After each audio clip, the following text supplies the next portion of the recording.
Donc, alhamdulillah, rabbil alamin, salatu salam ala nabiyyina Muhammad wa ala alihi wa sahbihi ajma'in. Bienvenue à tous et à toutes à Cercle de lecture, deuxième session, deuxième cours. Bi'idhnillah. Aujourd'hui, on va aborder ce livre, L'intimité profonde avec Allah Azza wa Jal. Donc, le but de cette matière est de vous laisser aussi la parole, de vous laisser tout simplement participer. C'est le but de la matière, qu'on puisse tous participer autour ouais, c'est bon, excusez-moi, j'ai réglé le problème du son. C'était de mon côté le problème du son. Désolé.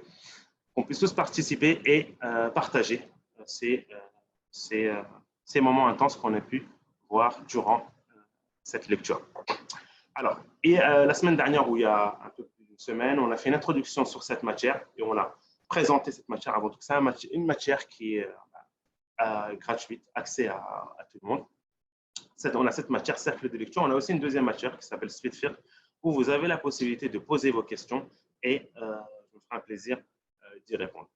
Donc, on a ces matières-là. On a bien sûr le deuxième volet qui sont les matières, les formations présentes tout au long de l'année. Ces formations ont débuté le week-end dernier et les inscriptions s'arrêteront à partir de demain.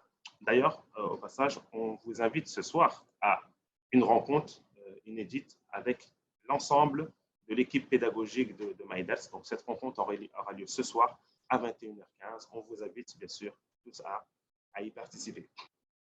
Donc, ce service gratuit mis en place pour les musulmans francophones. L'un des buts de ce service est avant tout d'essayer de former, de redonner l'envie à la lecture, de former une élite de lecteurs, car la lecture est l'un des moyens de l'apprentissage. On a vu à travers des exemples la semaine dernière de grands savants comme Ibn Barak, Ibn Qayyim al-Jawzi, Fayruz Abadi, celui qui a dépensé une somme astronomique dans l'achat des livres, que la lecture était l'un des moyens les plus importants dans l'apprentissage. On a vu aussi qu'il y avait des causes, des causes, des facteurs. Ces facteurs-là, peut-être des facteurs internes ou bien externes qui empêchent la personne ou qui éloignent la personne de la lecture, et qu'il y avait un traitement à cela. Il y a un traitement à cette maladie, car le fait de ne pas lire, de ne pas s'orienter ou de ne pas être intéressé par l'apprentissage, ceci est une maladie. Et à toute maladie, le Nabi sallallahu alayhi wa sallam a évoqué que toute maladie a un traitement. Et le fait de s'éloigner de l'apprentissage, d'être loin de la lecture, a un traitement. Et on espère que le cercle de lecture contribuera à cela. On a choisi le livre qui est l'intimité profonde avec Allah Azza wa Jal. Alors, ce livre-là, c'est tout simplement des passages qui ont été extraits du célèbre livre de l'imam Ibn Rajab, où il a évoqué plus de 40 hadiths, qui est semblable aux 40 hadiths de Nawawi. Mais Ibn Rajab, dans cette explication, il a apporté des paroles de nombreux savants. Et l'auteur, qui est l'édition Al-Bayyina, l'auteur a revu ces paroles-là et a déduit ou a extrait de ces paroles tout ce qui est en rapport avec la spiritualité. Et nous concernant aujourd'hui, ce qui est en rapport avec l'intimité profonde avec Allah Azza wa Jal. On commence. Êtes-vous prêts? Donc, vous avez la possibilité de prendre la parole à travers le chat, d'accord, que je vais surveiller, mais aussi vous pouvez prendre la parole en levant la main. Donc, pour ceux qui suivent avec leur téléphone, je pense que c'est en bas à droite. Vous avez l'option lever la main. Avant tout, rapidement, est-ce qu'il y en a parmi vous qui ont lu le livre? Rapidement en chat, si vous pouvez répondre. Est-ce que certains parmi vous ont lu le livre, ont déjà lu le livre, ou n'ont pas du tout lu le livre? Si la plupart n'ont pas lu le livre, je vais alors commencer par faire, on va dire, une petite synthèse des sujets qui ont été abordés dans le livre. Et par la suite, vous laissez la parole. Ok, non, pas du tout. On a à peu près 43 personnes. Oui. Ok. D'accord, il y en a pas mal qui l'ont lu. D'accord. Alors, Moi, je vais alors survoler rapidement, pour ceux qui n'ont pas lu le livre, je vais survoler rapidement le livre. Alors, je vais essayer de vous faire un partage d'écran. J'ai le livre en PDF. Je vais vous partager le livre, Inch'Allah. Et comme ça, on pourra suivre bi'idhnillah ensemble. D'accord? Qu'en pensez-vous? C'est parti. Alors, normalement, vous voyez le livre, hein, n'est-ce pas? Alors, pour obtenir le son, est-ce que quelqu'un peut écrire sur le chat pour obtenir le son? Parce que ceux qui viennent d'entrer, généralement en bas à gauche, il y a de quoi obtenir le son. Donc, la wilaya, l'intimité profonde. L'auteur bon, encore une fois, on a vu que le livre est un extrait. Alors, il va nous l'évoquer ici. De voilà. Jami' al-Ulum wal-Hikam de l'imam Ibn Rajab al-Hanbali. Alors, rapidement sur l'imam Ibn Rajab al-Hanbali, qui s'appelle Zayn al-Din, Ibn Rajab al-Hanbali, qui est mort en 795, 8e siècle, ce qui représente à peu près 1330 et des poussières en grégorien. C'était un grand savant, il était vraiment connu dans le hadith, il a d'ailleurs énormément d'ouvrages dans le hadith, mais aussi dans le fiqh.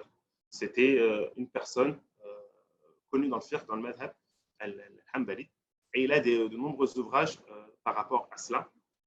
Il était quelqu'un vraiment de connu de tendre, et il avait pour habitude de vraiment apporter cette touche de spiritualité dans ses cours. Hein. C'est pour ça qu'il souvent, beaucoup de savants font référence à lui. Bon, il n'y a pas de secret, son shir, son savant, c'est Ibn Qayyim. Ibn Qayyim, qu'on appelle le médecin des cœurs, hein, car il a cette touche, il a su, on va dire, apporter cette touche de spiritualité dans ses ouvrages. Et bien pareil, même Ibn Rajab al-Hanbali a pris exemple sur son shir, et on trouve dans ses ouvrages, énormément de ses ouvrages, il apporte vraiment cette touche de spiritualité qui est très importante, qui fait sortir les livres qui apportent d'une matière brute. Hein. On a le fiqh, ça va parler vraiment sur des statuts, sur des ahkam, ou bien ça peut être dans le sens, dans le hadith, où ça va parler aussi sur les chaînes de transmission. Mais l'imam Ibn Rajab avait cette qualité d'apporter cette touche, hein, ce petit plus, ce petit plus dans ses ouvrages qui fait référence à la spiritualité. D'accord? Donc ça, c'est concernant l'imam Ibn Rajab al-Hanbali. Excusez-moi. Voilà. Donc, vous voyez toujours le PDF. Hein? Alors, l'auteur aussi, on va aller à la page numéro 7. Moi, on va survoler le livre et ensuite, je vous laisserai là. À la page numéro 7, ici, l'auteur, à partir de sa parole de nos jours, quand j'étais né, il fait une petite étape. Pas l'auteur, excusez-moi. Oui, l'auteur, l'édition El-Bayina, font un petit état de la communauté. Aujourd'hui, l'état de la communauté au niveau de la spiritualité. Et on l'a rappelé auparavant que, oui, la communauté traverse une crise actuellement dans la spiritualité. Et l'auteur a évoqué plusieurs points. Il dit certains se focalisent sur les mises en garde dans un certain conformisme rigide vis-à-vis des textes sans y apporter de vie ni de cœur. Il fait référence à des personnes qui, de nos jours, pensent que là, il fait vraiment un état global. Hein, et là, il va apporter deux extrêmes. Le premier extrême de ceux qui, on va dire, passent leur temps, malheureusement, à faire des mises en garde en pensant que la religion, être un bon musulman, passe par cela. Hein. Il dit, l'auteur, sans y apporter ni vie ni cœur. C'est-à-dire que ces personnes-là ne prennent pas le soin de revenir au texte, car ces personnes-là, elles procèdent de cette manière qui est de passer leur temps à faire des mises en garde. Ils se basent sur des textes. Ils se basent sur des textes religieux, mais avec une mauvaise interprétation. C'est pour cela que l'auteur dit sans y apporter de vie ni de cœur. Donc là, il parle d'un extrême qui est présent dans le monde, hein, et aussi dans le monde francophone. Ensuite, il passe à un autre extrême de personnes qui, pareil, s'attachent à des textes, s'attachent à l'unicité d'Allah Azza wa Jal, mais encore une fois avec des mauvaises interprétations et basculent dans un autre extrême. Ces gens-là ont apostasie, font sortir des gens de l'islam sans raison valable. Donc ça, c'est une autre forme d'extrême qui est présent. Ces deux extrêmes, on trouve que ces deux extrêmes, ces deux parties, lorsqu'on regarde leur vie quotidienne, eh bien, on peut voir que ces deux extrêmes ne prêtent pas attention à ce côté-là qui est le côté de la spiritualité. On va trouver que dans leurs actes quotidiens, dans leur mode de vie, ils ne font pas attention à la spiritualité, mais ils vont rester sur des choses qui sont brutes, sur des textes et avec, bien sûr, une mauvaise interprétation. D'accord?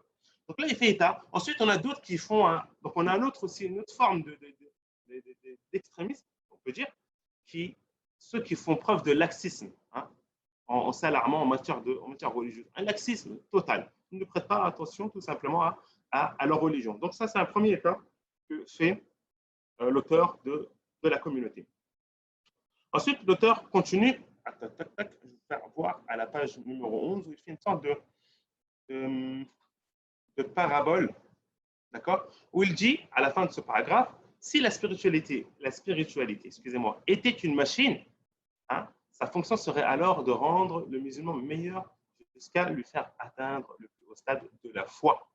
Ensuite, il dit quoi? C'est un passage que j'ai apprécié, où il dit que parce que toute bonne machine est accompagnée d'un mode d'emploi, forcément. Lorsqu'on a une bonne machine, hein, on va aujourd'hui, en termes de confinement, je pense que l'une des machines qui doit faire fureur actuellement, c'est le Thermomix. Hein.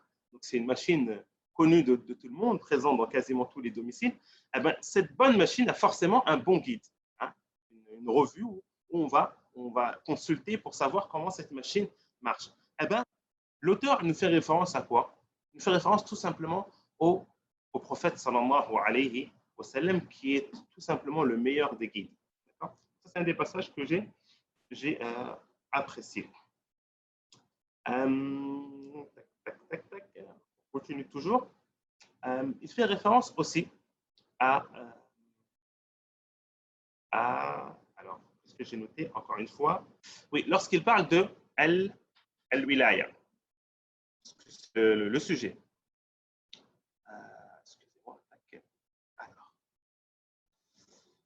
Je ne me retrouve plus dans mes pages. Alors, excusez-moi. En fait, j'ai le PDF qui est coupé en plusieurs parties. Avant le PDF. Alors, voilà, c'est celui-ci.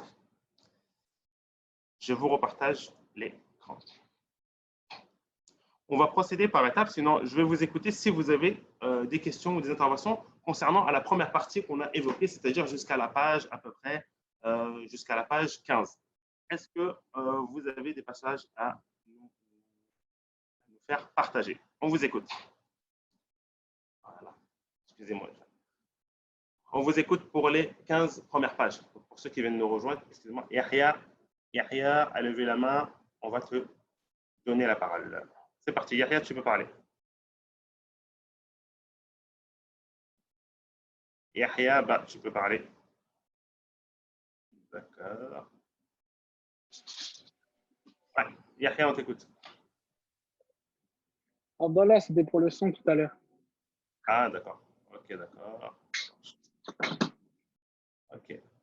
Alors, Manikoun, Sharon, on vous écoute. Manikoun. Oui, salam alaikum. Salam wa rahmatullahi wa barakatuh. À la page 7, j'ai retenu… Alors, juste avant, ma soeur, enfin, sache que lorsque tu as mis une photo de profil, après, je ne sais pas, des fois c'est mis par défaut, là, tout le monde voit ta photo de profil. Donc, je ne sais pas si tu arrives à la changer ou pas. C'est une problématique, ça. Des fois, on ne se rend pas compte, car on entre des fois avec le téléphone et il y a une sorte de photo de profil. Donc, barakallahu fik. Ce serait possible par la suite de changer, car tout le monde voit là. On vous écoute. Ok, ouais, là, je ne sais pas comment la changer. Je vous écoute, page numéro 7, oui. Ok. Chacun dans sa pratique quotidienne de la religion voit bien que l'entrave du début s'est considérablement essoufflée. J'ai bien aimé ce passage tout simplement parce que on parle là de beaucoup de monde qui vont s'atteler à une pratique peut-être très intense. Moi, en tant que converti, je le vois beaucoup autour de moi, des gens qui pratiquent très intensément au début, beaucoup pour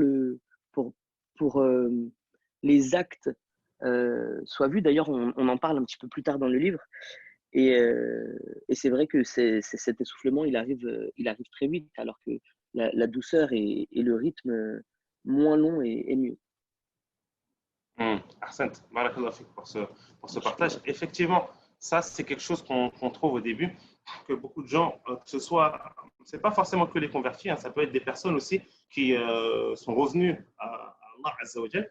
Dans les débuts, on trouve beaucoup de personnes qui ont cette force, d'accord, qui ont cette force et qui sont poussées des fois à vouloir faire trop de choses à la fois et à la fin s'essouffler.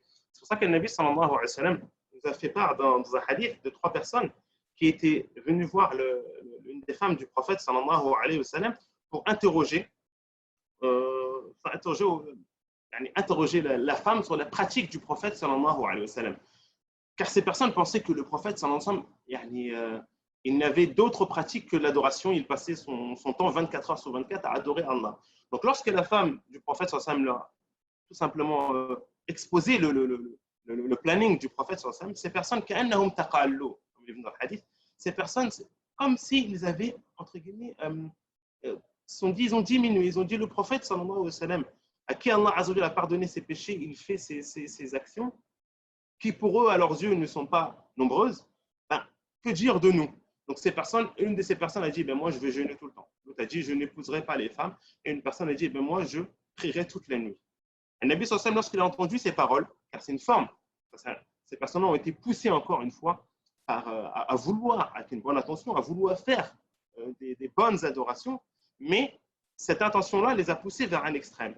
Le Nabi sallallahu alayhi wa sallam, lorsqu'il a convoqué ces personnes, il leur a dit, quant à moi, je jeûne et je romps le jeûne. Je prie la nuit, je dors et j'épouse les femmes. Quiconque qui s'éloigne de ma sunna n'est pas des nôtres. Donc pour montrer vraiment que faire attention à ce point, qui est très important. Allahu fikum. Ok. On revient. Alors, je reviens rapidement voir si, excusez-moi, je suis obligé à chaque fois de couper le truc pour voir s'il y a des personnes qui souhaitent prendre la parole. Ok. Je reviens. C'est un peu difficile d'avoir une définition de la spiritualité qu'on pourrait comprendre et apprendre et mettre en pratique. Mais en fait, tout simplement, la spiritualité, c'est un terme qui est large, qui est vague, qui englobe plusieurs points. Ce qu'on peut dire, c'est un peu une conduite, une relation qu'on a, nous, avec Allah Azza wa Jal. Déjà d'une, c'est une relation qu'on a, nous, avec Allah Azza wa Jal, cette relation intime. Ça passe par là. Ça passe aussi par la relation qu'on a, nous aussi, avec autrui. Avec autrui, c'est-à-dire à travers les commandements qu'Allah Azza wa Jal nous a demandé, les ordres qu'Allah Azza wa Jal nous a demandé de faire, que ce soit avec Allah Azza wa Jal ou avec autrui. Cette relation intime, tout ça forme un tout qu'on appelle la spiritualité. Mais la spiritualité, quand on l'entend, c'est plus notre relation à nous, envers Allah Azza wa Jal. Cette position qu'on a, nous, dans la méditation, dans les textes religieux. C'est vraiment une définition, on va dire, très large. Alors, page 8, devenir awali, c'est créer une étroite intimité avec le Seigneur. Effectivement, dans la page numéro 8, et on va continuer. Bon, ça c'est un des points qui est important, car l'auteur, il a tout simplement, le livre traite de cela, traite de la relation qu'il y a entre le serviteur et Allah Azza wa Jal. C'est pour ça qu'il dit quoi? Comme il a évoqué, que c'est vraiment d'avoir une relation intime avec Allah Azza wa Jal. Je demande de couper les micros pour ceux à qui j'ai activé les micros. Alors, je regarde encore dans le chat s'il y a d'autres questions, sinon je continue. Nawali, c'est devenir awali, c'est créer une étroite intimité avec le Seigneur. Cela permet de méditer sur notre relation propre avec Allah, bien sûr. Tout cela est. Il a évoqué après aussi dans certains passages, on va le voir par la suite, des exemples de nos pieux prédécesseurs, la relation qu'ils avaient eux avec Allah Azza wa Jal. Page numéro 13, on a perdre espoir, c'est être sûr de ne jamais y arriver. C'est vrai. Ne pas essayer, c'est échouer à coup sûr. Ça, il fait référence à cela, l'auteur, lorsqu'on parle de al-wilaya. Ce qu'on va aborder, c'est quoi le wali? C'est quoi al-wilaya? Lorsqu'on lit peut-être parmi vous, vous avez dû faire ce constat, lorsqu'on lit ces livres et que l'auteur nous apporte des beaux exemples de nos plus prédécesseurs qui, lorsqu'ils levaient les mains, invoquaient Allah Azza wa Jal, ils étaient, dans la seconde qui suit, leur doua était exaucé. Ben, certains d'entre nous peuvent être pris comment dire cela, de désespoir et se dire, ben, ce n'est pas mon cas à moi. Ben, d'où le fait de dire d'essayer. Juste avant, l'auteur nous a évoqué comment faire. Quelle est la relation qu'on devait avoir avec Allah Azza wa Jal. On se doit alors, nous, d'essayer. On se doit, nous, d'essayer. Et la personne qui essaie, Allah Azza wa Jal le facilite. Toute personne c'est simple, toute personne qui est sincère avec Allah Azza wa Jal, qui souhaite une chose et qui est sincère avec Allah, Allah lui accorde. Innama al-a'malu bin-niyat. Surtout juste après page 14, il indique que tout le monde peut y arriver. Effectivement, tout le monde peut y arriver. Et là, je vous une parenthèse sur le wali, qui est que le wali n'est pas quelque chose qui est propre à une dynastie, propre à une descendance, propre à une tribu ou à des personnes. Non. Allah Azza wa Jalla a dit Ala inna awliya Allah la khawfun alayhim wa la hum yahzanun alladhina amanu wa kanu yattaqun. Certes, les awliya, les walis auprès d'Allah Azza wa Jalla sont ceux qui ont rempli deux critères. Alladhina amanu wa kanu yattaqun. Ceux qui ont cru et qui craignent Allah Azza wa Jalla. Donc c'est quelque chose qui est à la portée de tout le monde. C'est quelque chose qui se travaille. D'accord ? Oui, certaines personnes ont des fois reçu de la part d'Allah Azza wa Jalla un certain don où ceux-ci vont les aider, on va dire, dans la relation qu'ils ont avec Allah Azza wa Jalla. Mais d'autres, par les efforts qu'ils fournissent, peuvent acquérir ce don-là. Et bien sûr, page numéro 13, on nous fait référence, c'est un voyage qui dure, c'est un voyage qui dure, oui, toute la vie. Toute la vie. Notre relation avec Allah Azza wa Jalla n'est pas une relation qui doit être au début, lorsqu'on est motivé et qu'on vient d'embrasser l'islam pour les convertis, ou bien de ceux qui sont revenus vers Allah. Non, c'est une relation qu'on se doit de garder tout au long de notre vie. Alors, je vais continuer à vous partager encore le PDF et on continuera à survoler. Alors, page numéro... Comment vous voyez page numéro... Continuer. Là, je vais vite fait...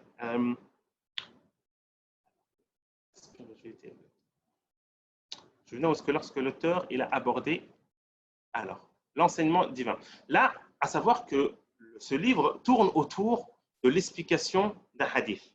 D'accord ? D'un hadith où Allah, le prophète, dans un hadith Qudsi, où Allah Azza wa Jal a évoqué que La yazalu abdi yataqarrabu ilayya bin nawafil hatta uhib. Qu'au début, il évoque que son serviteur se doit d'apporter les actes obligatoires qu'Allah Azza wa Jal lui a demandé. Et ensuite, Allah Azza wa Jal a évoqué la solution pour gagner l'amour d'Allah Azza wa Jal, pour se rapprocher d'Allah Azza wa Jal, qui est le fait de adorer Allah Azza wa Jal à travers les actes surrogatoires. L'auteur ici, là, dans ce titre, l'enseignement divin, il fait référence à un point que une personne, lorsqu'elle est devenue un wali, on va voir tout de suite, la personne, lorsqu'elle devient un wali, elle devient quelqu'un de proche d'Allah Azza wa Jal. Et Allah Azza wa Jal nous a mis en garde dans un hadith qudsi de toute personne qui ose causer du tort à l'un de ses walis. Allah Azza wa Jal dit Man aada li waliyan faqad adantuhu bil haqq. Je dis Allah, il a dit bien sûr dans le hadith qudsi, le sens, comme ils disent, provient d'Allah Azza wa Jal et les paroles sont les paroles du prophète sallallahu alayhi wa sallam. Donc, un Nabi sallam a dit le sens d'Allah Azza wa Jal Man aada li waliyan faqad adantuhu bil haqq. Quiconque cause du tort, combat quiconque se fait l'ennemi de l'un de mes walis, je lui déclare la guerre. Allah Azza wa Jal lui a déclaré la guerre. Et si Allah Azza wa Jal te déclare la guerre, sache que tu n'as pas de secours. Personne ne peut te porter secours. Je fais un saut rapidement sur le chat, voir ce qui a été évoqué. Page numéro 13, ça va te donner la spiritualité, état d'éveil de l'âme et du corps. D'accord.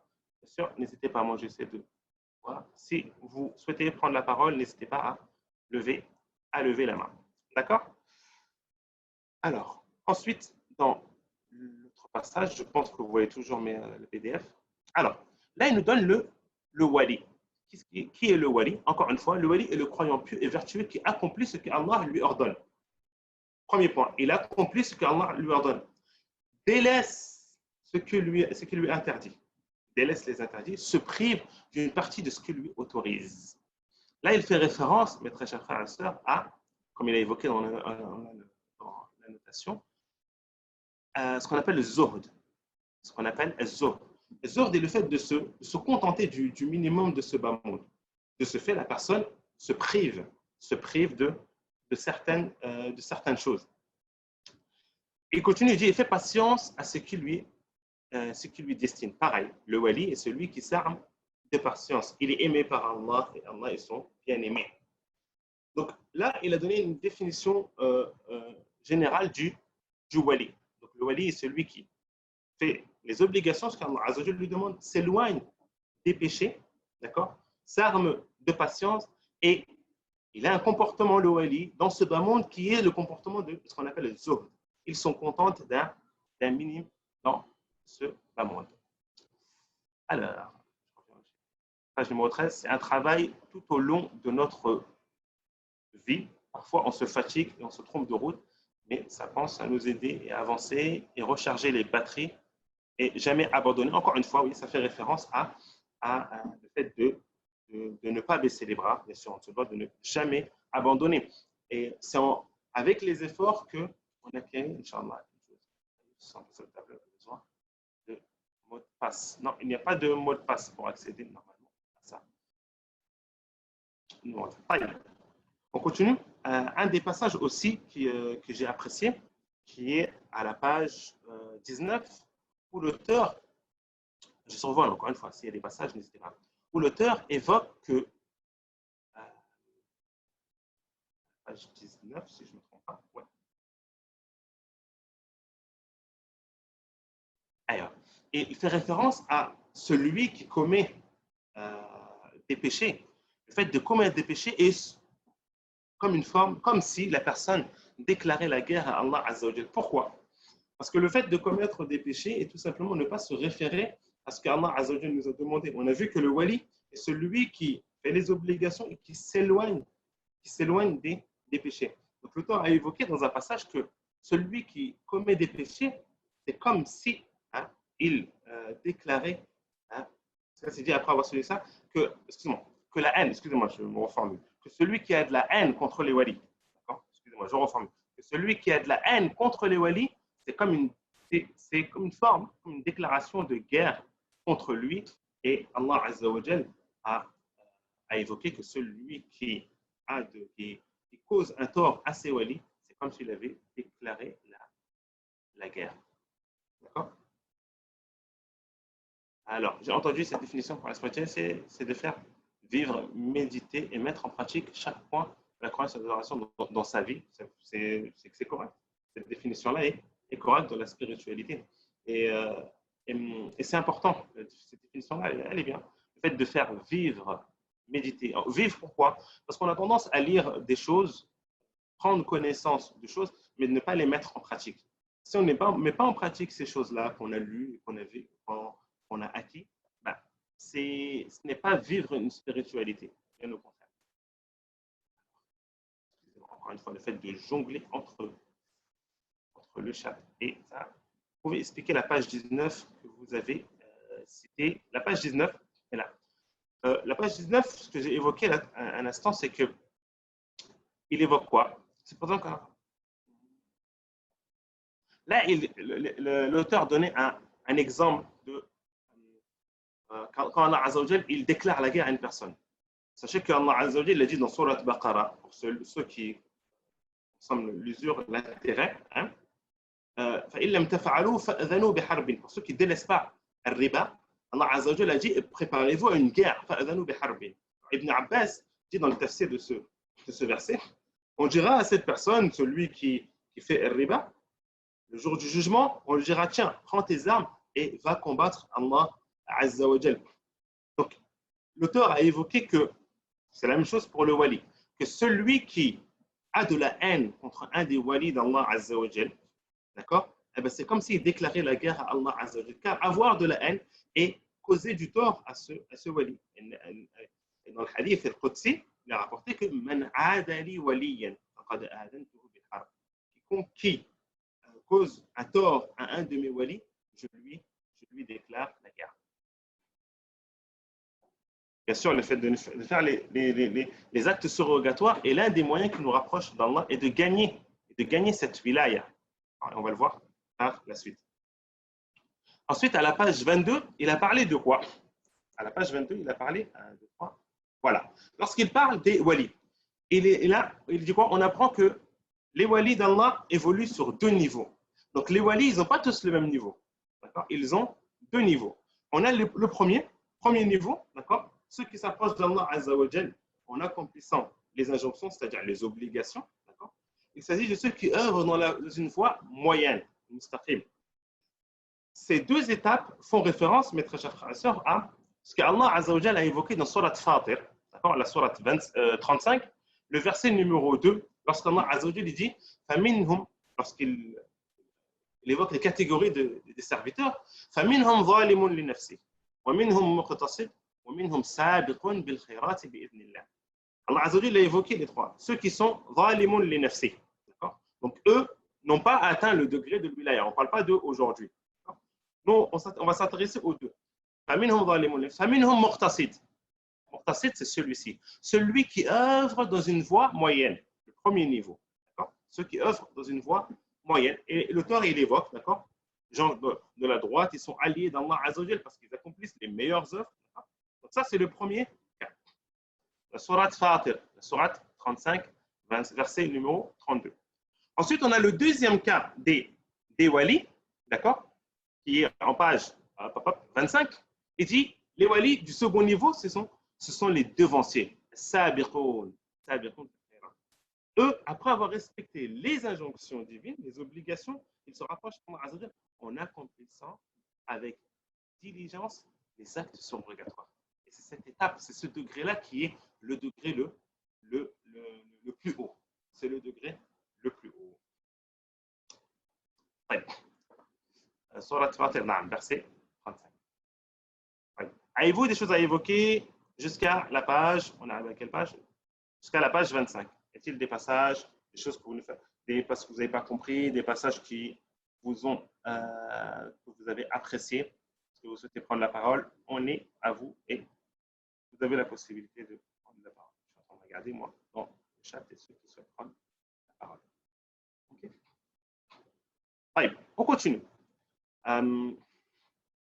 Aussi, pareil, l'auteur a évoqué aussi les actes qui nous permettent. Donc, on a vu le deuxième degré, qui est le degré le plus haut des walis, de ceux qui, en plus de faire les obligations, ils font les actes surrogatoires. L'auteur aussi nous a évoqué des exemples, on va dire des exemples d'actes surrogatoires à faire. Il dit dans la page, si je ne me trompe pas, la page 29. Ils sont dans la page 29 où il fait référence à, vous voyez toujours le PDF, hein? Voilà. Il dit quoi? Parmi les actes surrogatoires, il fait référence avant tout à les meilleurs actes surrogatoires. Excusez-moi, ce n'est pas page 29, hein? Et la récitation fréquente du Coran.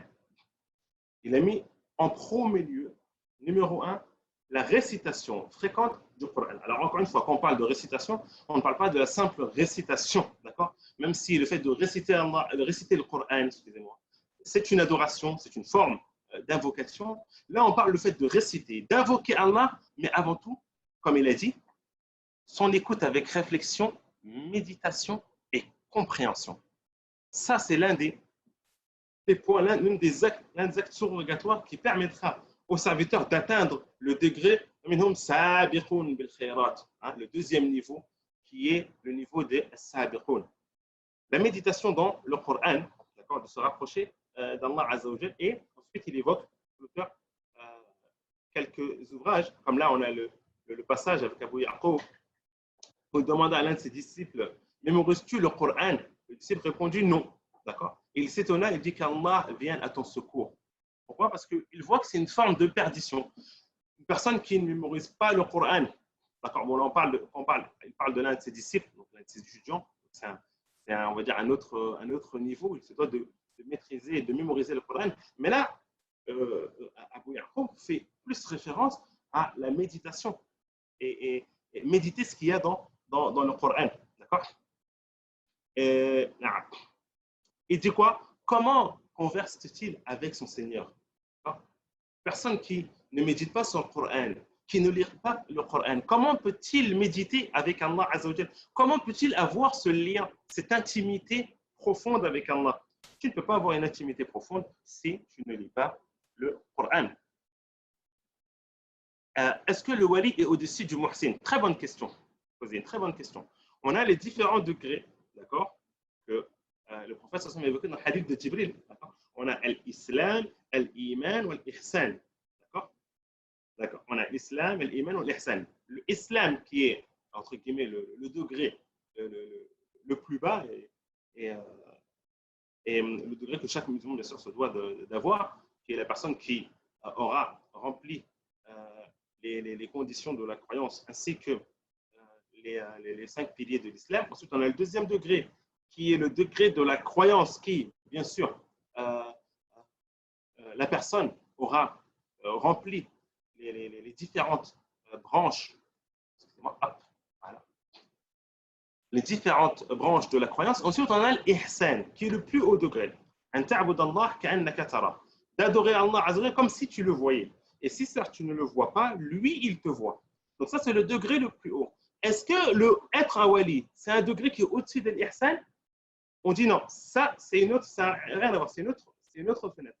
Le wali, d'accord, forcément, une personne qui est un wali, d'accord, est celui qui aura, bien sûr, atteint le degré de l'ihsan, d'adorer Allah Azzawajal comme s'il le voyait. Et s'il ne le voit pas, certes, il le voit, parce que c'est à travers l'ihsan, d'accord, à travers l'ihsan qu'on, excusez-moi, je vais reformuler, à travers l'ihsan qu'on authentifie le plus haut degré de l'wilaya et de la relation intime avec Allah. Mais, je dis bien mais, ça ne sous-entend pas qu'une personne qui a atteint le degré de l'iman, ou bien même de l'islam, n'a pas une relation ou bien une intimité profonde avec Allah. Il peut avoir une relation qui n'aura pas le même degré, hein, le même niveau que celui qui aura atteint le degré de al-ihsan, le muhsin. Par rapport au surrogatoire, doit-on le faire si on a des manquements dans l'obligatoire, notamment vis-à-vis de la prière, par exemple? Alors, bien sûr, on se doit en premier lieu, comme il est évoqué dans le hadith, de faire les actes obligatoires. On ne devance pas les actes surrogatoires. Et ça fait tout simplement partie des ruses de Shaitan. Et on le trouve, le bel exemple qu'on trouve chaque année durant le mois du Ramadan, où des personnes vont faire salat et tarawih durant tout le mois du Ramadan à la mosquée, du début à la fin. C'est quelque chose de noble et de vertueux. Mais la personne, les actes obligatoires, la prière obligatoire, il ne la fait quasiment pas. Il la fait en retard. Il retarde la prière obligatoire. Mais quand il s'agit de tarawih, non. Il va changer toute sa vie, planifier, aménager sa journée pour pouvoir faire tarawih comme il se doit. Et bien ça fait des parties des ruses de Shaitan. Le fait de devancer, de mettre en avant les actes surrogatoires aux actes obligatoires, c'est une ruse de Shaitan. Non, on se doit. Quand je parle des actes obligatoires, les actes basiques, d'accord, les actes obligatoires qui sont demandés, comme les 5 prières, comme le fait de jeûner le mois du Ramadan, de s'acquitter de la zakat, de faire le hajj, d'accord. Donc ces actes obligatoires, on se doit de les apporter et de ne rien délaisser. Ensuite vient le degré des actes surrogatoires, d'accord. Et rien n'empêche que la personne, lorsqu'elle emprunte ce chemin de la réforme, de corriger certaines erreurs qu'il avait, de faire en parallèle des actes surrogatoires. Par exemple, une personne avait pour habitude de retarder la prière le soir. Il priait toutes ses prières le soir. Eh bien, il a mis la ferme intention à partir d'aujourd'hui de prier à l'heure. Dès le lendemain, il peut commencer aussi à faire des actes surrogatoires. Il n'y a pas de mal. Alors, comment méditer correctement le Coran? Comment savoir si notre méditation est bonne ou pas? Ça, c'est des questions. Comment savoir si notre méditation est bonne? Tout simplement par rapport à la pratique. Vu que la vraie méditation, la vraie méditation, ce Coran a été fait pour méditer, pour mettre en pratique. Donc, si la personne voit que dans sa vie de tous les jours, il est loin de ce qu'il a lu et de ce qu'il médite, c'est qu'il y a une problématique par rapport à cela. Alors,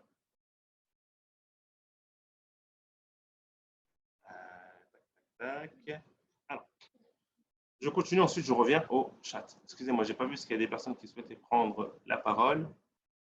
Hop, donc je ne vois pas, d'accord. Personne ne veut prendre la parole. OK. Donc là, il a fait référence à cela, d'accord, bien sûr, par rapport à la récitation du Coran. Alors, tac.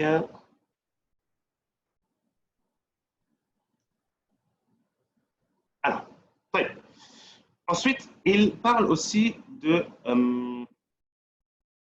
d'un hadith important. Vous avez peut-être vu à la page numéro 33.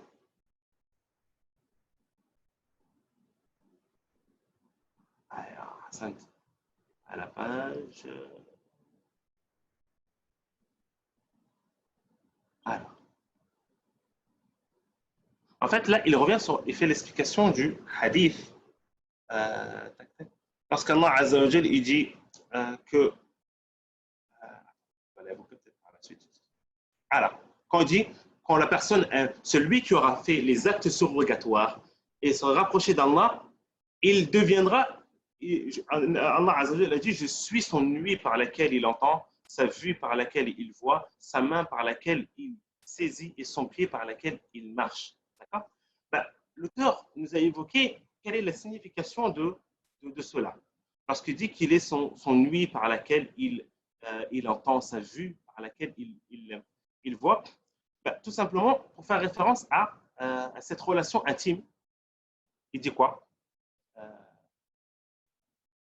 Voilà, la relation intime qu'il y a entre le serviteur et Allah Azza wa Jal, et cette chose qu'il y a dans le cœur. C'est ça qu'il a parlé, le cœur des amants et des rapprochés, jusqu'à emplir celui-ci. Alors rien d'autre n'existe dans leur cœur, leurs membres qui peuvent mouvoir que dans la conformité aux sentiments émanant de leur cœur. Donc ces personnes-là ont fait un ménage dans leur cœur.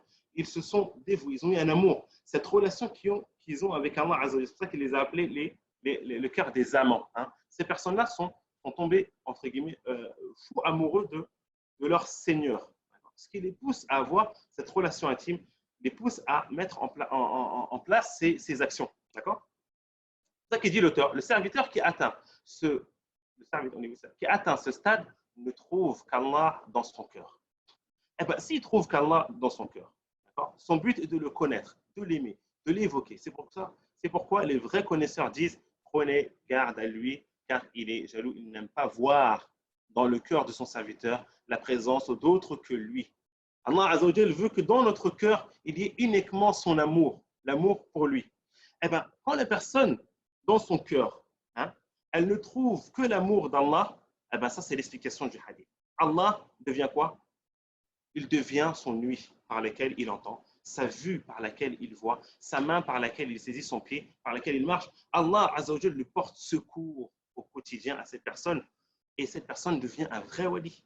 Et c'est pour cela que celui qui le cause du tort devient un ennemi. Et il dit quoi, l'auteur ici, c'est important, il dit que toute autre interprétation donnée à ces paroles prophétiques ne relève que de l'apostasie. Pourquoi? Parce que certaines personnes, comme il dit dans l'index, on a ceux qui ont fait le hulul, qui disent que Allah Azza wa Jal a incarné une incarnation d'Allah dans chaque corps. Quand il dit que Allah il a dit dans le hadith Qudsi qu'il est son nuit par laquelle il entend, ben certains disent que Allah Azza wa Jal est incarné dans chaque corps. Ceci, bien sûr, est une fausse mécréance, c'est d'ailleurs une mécréance une fausse croyance, excusez-moi. Et avoir cette croyance mène bien sûr à la mécréance. Ou bien ceux qui disent wahdatul wujud, qui est une doctrine sur laquelle ils disent que ils disent quoi? Selon laquelle tout ce qui existe est Allah. Toute chose. Tu vois un arbre, il dit ça c'est Allah. Une voiture, il dit ça c'est Allah. Wal'iyadu billah. Bien sûr, ça aussi, cette croyance, cette doctrine mène bien sûr à la mécréance. Et ces gens-là se basent sur ce hadith Qudsi. Ils te disent, ben, Allah Azza wa Jalla, il a dit quoi? Qu'il est lui, son nuit, qu'il est sa vue, qu'il est sa main. Ben, Allah Azza wa Jalla, il est toute chose. Et bien sûr, ceci est faux. Donc, c'est ainsi qu'on se doit de comprendre le hadith. Alors,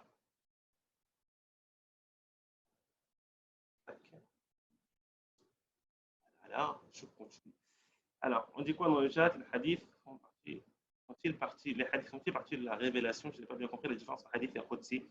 Alors, ils disent la différence entre le hadith et le Qudsi est que le sens du hadith en soi, le sens du hadith provient d'Allah Azza wa Jalla. On ne dit pas que c'est la parole d'Allah. Car la différence entre le hadith Qudsi et le Coran, c'est que le Coran, c'est la parole d'Allah Azza wa Jalla. Le Coran, c'est la parole d'Allah Azza wa Jalla. Quant au hadith Qudsi, non. C'est le sens, ils disent que le sens provient d'Allah, mais les paroles, ces paroles-là, qui ont été dites, ce sont les paroles du prophète sallallahu alayhi wa sallam. Et les gens les ont rapporté les hadiths par rapport à cela, par rapport à ce que le sens sont les paroles, excusez-moi, du prophète sallallahu alayhi wa sallam. Contrairement aux autres hadiths, les hadiths al-sharif, les autres hadiths ont dit que le sens et la parole proviennent du prophète sallallahu alayhi wa sallam. Est-ce que le hadith est une forme de révélation? On dit oui. Le hadith est une forme de révélation. Allah Azza wa Jalla dit quoi?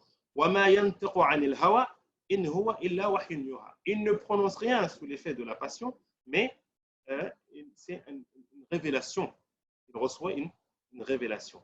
Donc les hadiths aussi est une forme, fait partie de la révélation. Alors, hadith aussi, je n'ai pas compris. C'est la page 24. Allah place son visage en face de lui lors de la prière. Alors, on va remonter à la page numéro 24. Lorsqu'il dit ça dans le hadith, vous voyez toujours le PDF.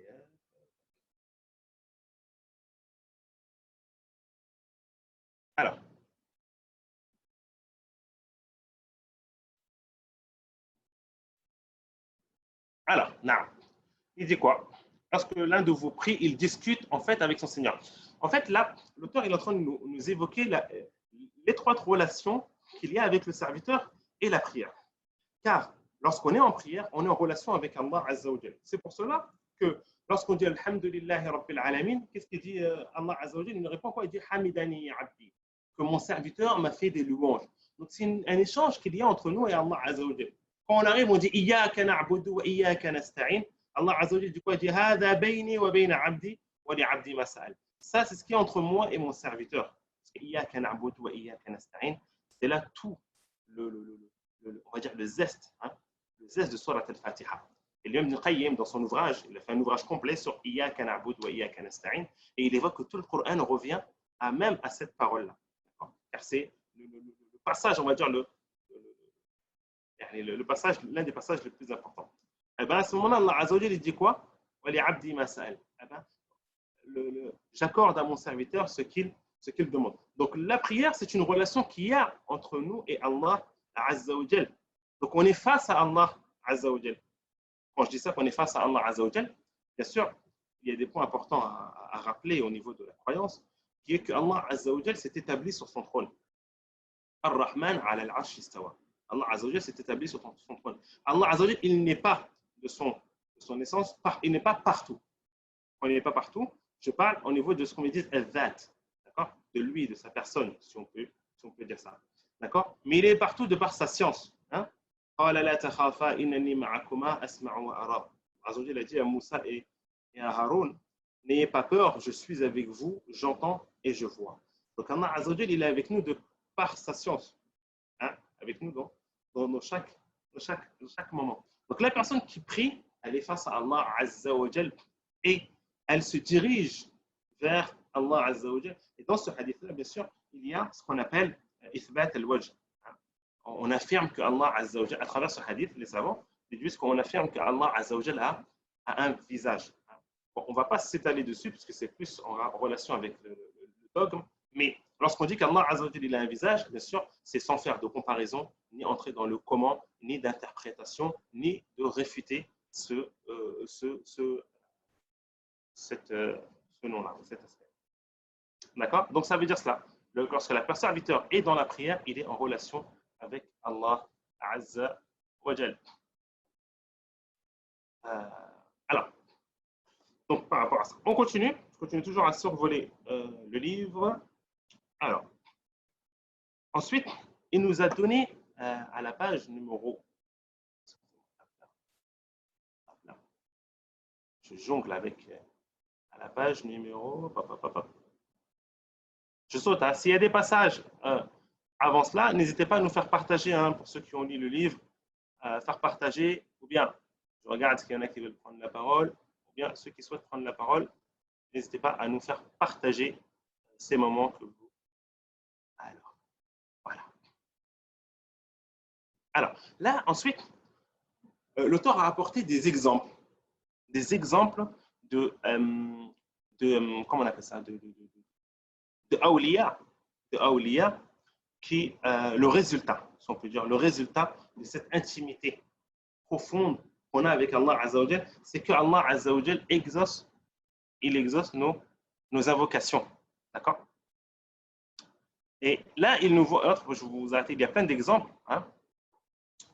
Par exemple, une femme disputa sur un terrain de Sa'd ibn Zayd. Il prétendait qu'il lui avait spolié, il lui avait volé, il lui avait pris. Il invoqua Allah. Alors, cette personne, Sa'd ibn Zayd, disait: Oh Allah, si elle ment, ôte-lui la vue et fais-la mourir dans son terrain. Qu'est-ce qui s'est passé? Elle devint effectivement aveugle. Et tandis qu'elle marchait une nuit dans son terrain, elle tomba dans un des puits et décéda. Donc ça, c'est l'un des exemples des awliya, Allah Azza wa Jal, auquel Allah Azza wa Jal a accordé en fait ce mérite, hein, et que lorsqu'ils invoquaient Allah Azza wa Jal, automatiquement leur dua était exaucé. Mais encore une fois, si nous on invoque Allah Azza wa Jal et que nos duas ne sont pas exaucés, bien sûr là on parle encore une fois d'un degré qui est vraiment très haut. D'atteindre ce degré-là dans la wilaya, à un point où lorsque tu invoques Allah Azza wa Jal, Allah Azza wa Jal exauce ta dua sur le champ. Ça c'est un degré de wilaya qui n'est pas, c'est pas impossible d'atteindre ce degré-là, mais c'est un degré, bien sûr, qui se travaille. Mais si on n'a pas atteint ce degré, encore une fois, est-ce qu'on doit se poser des questions? Oui, évidemment. On se doit de se poser des questions. Est-ce qu'on se doit de procéder aux réformes, de revoir nos méthodes, de revoir notre relation avec Allah? Oui, quoi qu'il arrive. Si on n'a pas atteint encore une fois ce degré, ça doit derrière, on doit, suite à cela, nous, se poser des questions et se dire qu'on n'a pas atteint, qu'il y a un manquement, qu'il y a un manquement quelque part. On n'a pas atteint un degré, et peut-être ce manquement est à travers notre relation avec Allah Azza wa Jal, à travers des actes, des obligations peut-être qu'on n'a pas apportées, ou bien un manque dans les actes surrogatoires. Et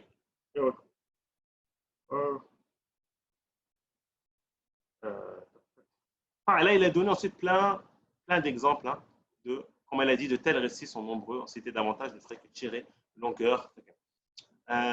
Encore une fois, il dit il faisait preuve d'endurance face aux épreuves et préférait en retirer la récompense. Ah oui, une question aussi qui a été posée dans le lien de suivi, qui est que on trouvait certains de nos plus prédécesseurs à qui Allah Azza wa Jal a accordé ce mérite, et lorsqu'ils invoquaient Allah Azza wa Jal, leur dua était exaucé. Ils étaient face des fois à des situations et ils n'invoquaient pas Allah Azza wa Jal pour sortir de cette situation-là. Certains peuvent se dire, oui, y a-t-il un problème?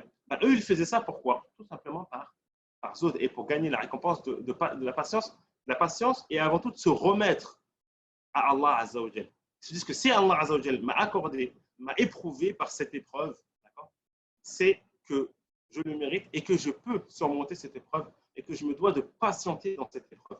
Donc, il patientait. Il n'invoquait pas Allah Azza wa Jal, à cela, il patientait. Et on a l'exemple d'une femme qui était venue voir le prophète sallallahu alayhi wa sallam, qui avait des crises d'épilepsie, hein, si on peut dire ça. Et durant ces crises, elle se découvrait. Elle se découvrait ses vêtements, elle se découvrait certaines parties intimes étaient exposées aux gens. Donc elle est venue voir le prophète sallallahu alayhi wa sallam et le prophète sallallahu alayhi wa sallam lui a dit: veux-tu que j'invoque Allah Azza wa Jal en ta faveur et par la suite Allah Azza wa Jal te retirera, on va dire, cette épreuve, cette maladie? ou bien tu patientes et tu as le paradis. Regardez, on a mis sur ça, mais dit quoi? Soit je fais une invocation pour toi et dans ce cas-là, tu n'auras plus de crise d'épilepsie, ou bien tu patientes et tu as le paradis. D'accord? On déduit de cela, mais que on comprend, excusez-moi, l'attitude qu'avaient ces personnes que lorsqu'ils étaient dans une épreuve, eh bien, ils n'invoquaient pas Allah Azzawajal pour sortir de cette épreuve. Pourquoi? Parce qu'ils disent que Allah Azzawajal m'a accordé cette épreuve, c'est pour m'éprouver et pour que je patiente. Ils préféraient mettre en avant la patience, et ceci fait partie des critères des awliya, des wali. Ils préféraient mettre en avant la patience, patienter, plutôt que de faire dua et de sortir de cela. Donc cette femme a dit quoi au prophète sallam? Non, je préfère patienter et avoir le paradis, mais invoque Allah Azzawajal pour que je ne me découvre pas. En sorte qu'il n'y ait pas des parties intimes à moi qui soient découvertes au grand jour. Ensuite, parmi aussi, donc, un des points aussi importants aussi qu'il a rappelé vers la fin aussi, qui est la pratique. C'est pour cela qu'il a oui, excusez-moi, je reviens à ça parce que moi, il est divisé à là. Il a mis à la fin, il a évoqué l'auteur les leçons pratiques. Pourquoi des leçons pratiques? Je reviens après par la suite si vous avez des questions. Pourquoi des leçons pratiques? Parce que tout simplement, tout ce que nous lisons, toutes les sciences que nous acquérons, le but est de mettre en pratique. Pareil, le cercle de lecture, tous les livres que nous allons lire, Inch'Allah, le but de cela est tout simplement de mettre en pratique. Si on n'est pas en pratique, on n'a pas compris, le but de cela. Donc, toute science, à la base, toute science qui n'est pas mise en pratique, toute science qui n'est pas mise en pratique, n'est pas, on n'appelle pas ça une science. Ce n'est pas appelé, on n'appelle pas cela une science. Donc, il a évoqué des leçons, motivation dans la quête de la wilaya, on se doit de se motiver et de garder, comme il dit toujours à l'esprit, la récompense d'Allah Azzawajal et le paradis. Ça nous aide à œuvrer dans cela. D'accord.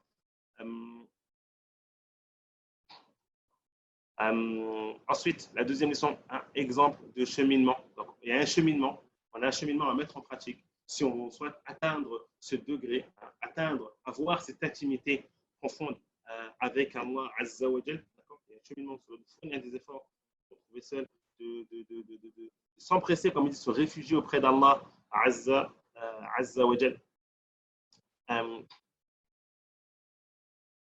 Se rappeler aussi le hadith du prophète sallallahu que Allah Azza wa Jal descend chaque nuit au ciel le plus bas et qu'il invoque Allah Azza wa Jal.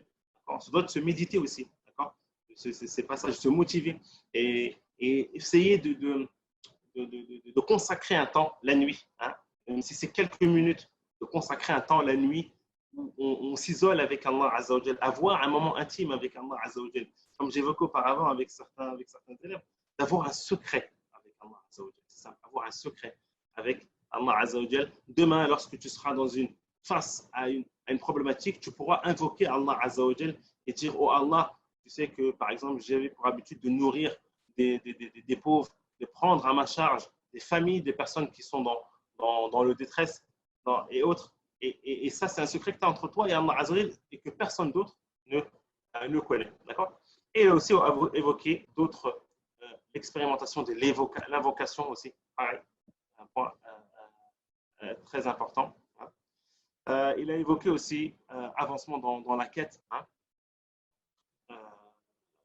Pareil, c'est parce qu'on se doit dorénavant de veiller à respecter les injonctions, les obligations d'Allah Azza wa Jal.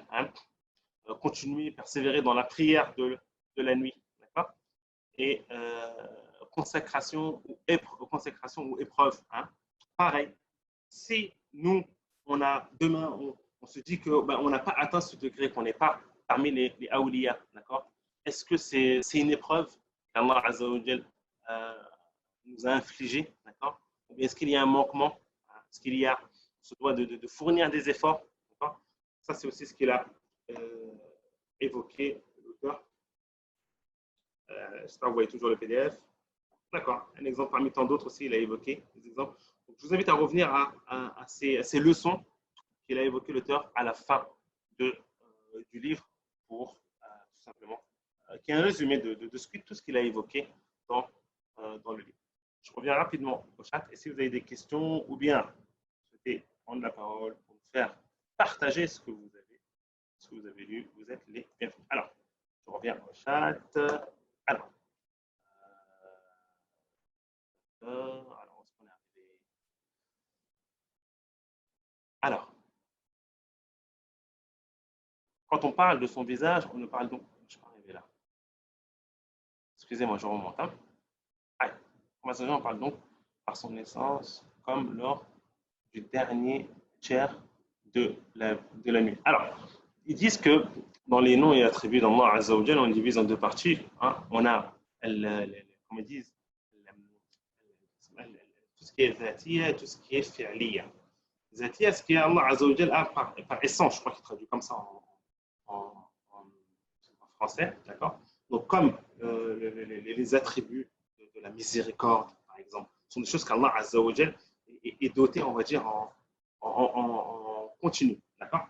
Et on a tout ce qui est fi'liya, qu'Allah Azza wa Jalla se dote de cet état, de cet attribut quand il le souhaite, comme le fait de descendre, dans le dernier tiers de la nuit, qui est un attribut qu'on appelle fi'liya, qu'Allah Azza wa Jalla comment dire, les bons mots. Ce n'est pas un état d'attribut, on va dire, permanent, mais qu'Allah Azza wa Jal s'attribue dans les moments où il souhaite. Traduction vraiment globale. Un peu loin, par rapport aux serviteurs dont les doigts, je sais, il dit que les serviteurs refusaient de faire des doigts lorsqu'ils étaient soumis à des épreuves. Et c'était pourquoi? On dit pas que c'est la vocation, on repose ce dessin. Alors, comme j'ai évoqué auparavant, ces serviteurs, ces awliya, lorsqu'ils étaient face à une épreuve, ils préféraient patienter dans cette épreuve afin d'avoir la récompense, la rétribution de cela. Est-ce que les invocations repoussent le destin? Oui, il a été rapporté que les invocations repoussent le destin. Attention, lorsqu'on parle du destin, on a ce qui est écrit dans Al-Lawh al-Mahfouz. Allah Azza wa Jalla, la première chose qu'il a écrit, qu'il ait créé, excusez-moi, il a créé la plume. Il a été écrit, hein, on a dépassé un peu le temps, écrit tout ce qui va se passer jusqu'à la fin des temps. Donc on a tout ce qui est sur la table gardée qui ne change pas. Ensuite, Allah Azza wa Jalla fait descendre, fait descendre à chaque moment, chaque année, la partie de ce qui, du destin, de ce qui va se passer dans le monde.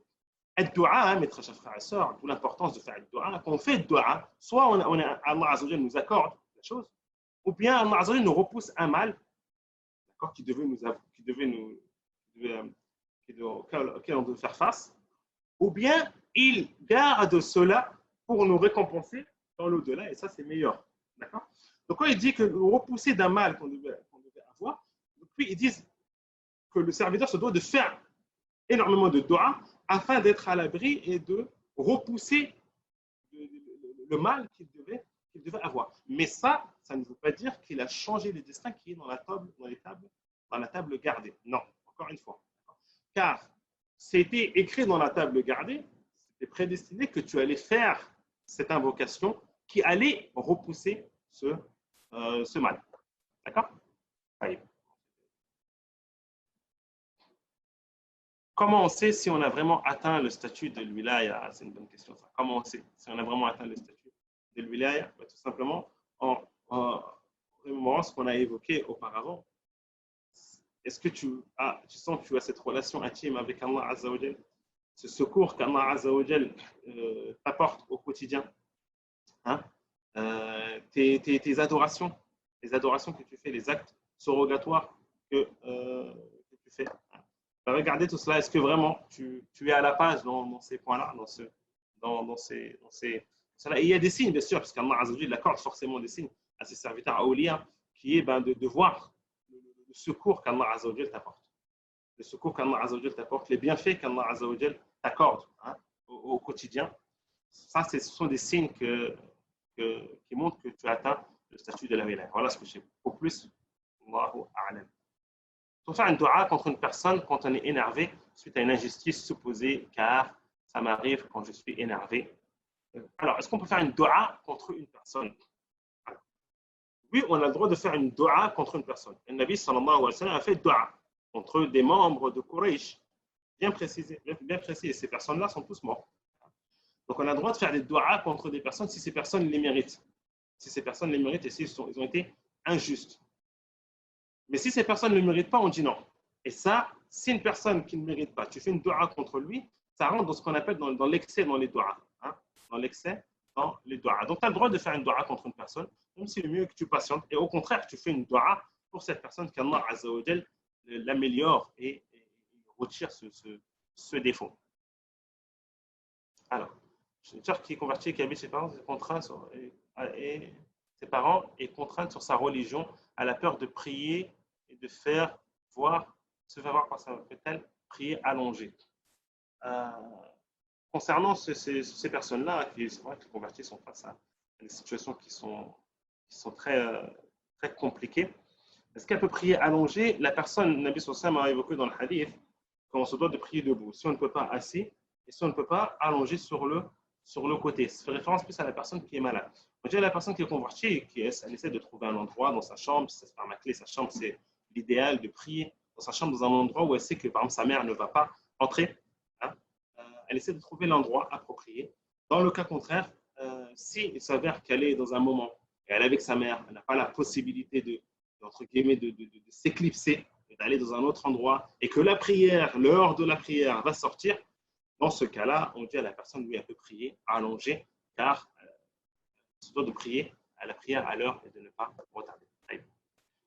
Quelle est l'heure de la nuit? Bonne question pour ceux qui souhaitent s'isoler avec Allah Azza wa Jal. Comment on calcule le dernier tiers de la nuit? Tu prends l'heure de l'Maghrib et l'heure de l'Fajr.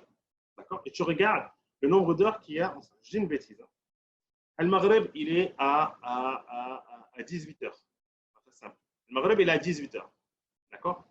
Et à Subh, il est à 6h. On a 12 heures. D'accord? Donc 12, je divise par 3. Ça fait 4. D'accord? Donc 4 heures avant le Fajr, on entre dans le dernier tiers de la nuit. Donc j'ai le Fajr à 6h. Un instant, j'ai plus de batterie.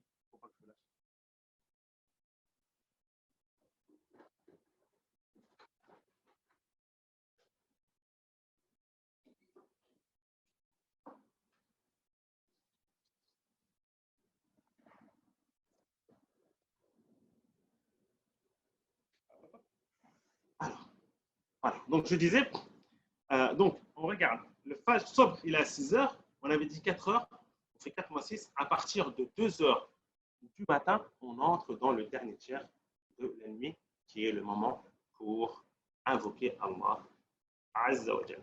D'accord? Alors, voilà. Je ne sais pas si vous avez d'autres questions, si vous souhaitez prendre la parole, sinon on a terminé ce livre-là. Alors, le prochain livre, bon, je vais vous faire un partage d'écran aussi, pareil, pour vous montrer le prochain livre.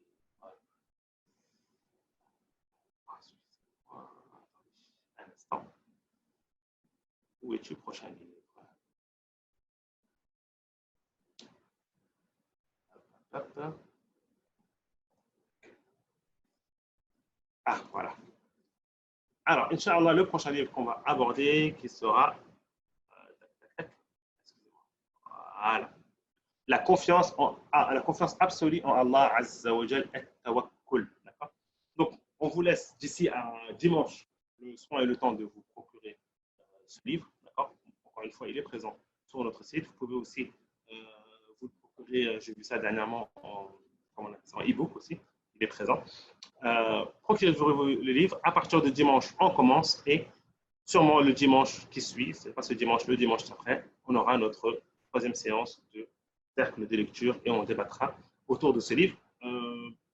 J'aimerais vraiment que la prochaine séance, il y ait plus de participation et un peu vivre des... Moi, j'ai vraiment survolé. Il y a peut-être des passages importants que je n'ai pas évoqués. Donc, à vous de mettre en avant ces passages-là et de nous faire partager cela. D'accord? C'est le but de cette matière.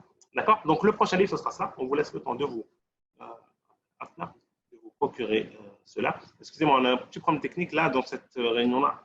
Il y a la salle d'attente qui a été activée. La prochaine fois, ce ne sera pas le cas. Je ne sais pas pourquoi c'est activé, la salle d'attente. Alors, tac. Est-ce qu'il y avait une question? de la nuit. Alors, lorsque on a mené après toutes les questions liées à autres que le cercle de lecture, on aura une autre intervention spécifique qui se tiendra bientôt d'ailleurs. Et vous aurez la possibilité de poser toutes vos questions. Dans le livre, il est dit que la mort est toujours douloureuse. Ah, effectivement, il a abordé un passage important qui est que la mort, le moment de la mort, un moment qui est douloureux. D'accord. Aïcha, radiyallahu anha, elle-même, lorsqu'elle a décrit la mort du prophète, sallallahu alayhi wa sallam, elle évoque le mot, la sakarat. On a ce qu'on a, l'agonie de la mort, qui est une période, une étape qui est douloureuse. Mais ce n'est pas forcément douloureuse pour tout le monde. D'accord. On a des personnes qui meurent dans leur sommeil ou qui meurent dans des conditions où ce n'est pas douloureux, qui ne sont pas douloureuses. Mais généralement, ça arrive à tout le monde. Après, le fait de mourir et d'avoir cette mort qui est douloureuse ne veut pas dire que la personne est mauvaise. Bien au contraire. Car sachez que tout ce qu'on subit dans ce bas monde, toutes les douleurs et les épreuves qu'on subit dans ce bas monde, et même à ce moment, c'est-à-dire au moment où l'âme va sortir de notre corps, et bien on est récompensé. On est récompensé par rapport à cela. Le prochain livre, d'accord, ok. Ils sont que reliés en e-book. Barakallahu fik. Et le pack sur notre livre aussi. Alors, pendant le ramadan, quel calendrier choisir? Oh là là, ça c'est la grande problématique. On aura peut-être l'occasion d'en parler, Inch'Allah, au Speedfirth au niveau des horaires. Je ne connais pas pour ce livre. J'attends depuis une semaine. Ma commande, ouais, malheureusement, il y en a certains pour une commande. C'est pas facile. Alors, s'il vous plaît, c'est tous les non, ce n'est pas forcément tous les mercredis les cercles de lecture. Hein. Ça peut être les mercredis. Là, avec le confinement, on le met en journée, mais ça peut passer en soirée, ça peut passer aussi le dimanche. Alors,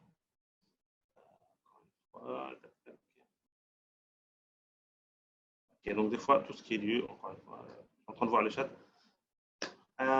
Barakallahu fikum, wa jazakumullahu khairan. On vous invite, alors ce soir, encore on a une intervention très importante, on vous invite tous à venir rencontrer les élèves, les professeurs, l'équipe pédagogique de Maïdars. Vous aurez l'occasion d'échanger avec toute l'équipe, d'écouter leur parcours, une présentation des matières qu'ils vont enseigner. Il y aura aussi une présentation des formations proposées par Maïdars. Il ne reste plus que 24 heures avant de pouvoir profiter de ces formations et les inscriptions s'arrêteront pour cette année. Donc voilà, restez connectés. On vous enverra des mails, on a une newsletter. Barakallahu fikum, wallahu a'lam, wa sallallahu ala nabiyyina Muhammad wa ala alihi wa sahbihi ajma'in. Barakallahu fikum. À très bientôt.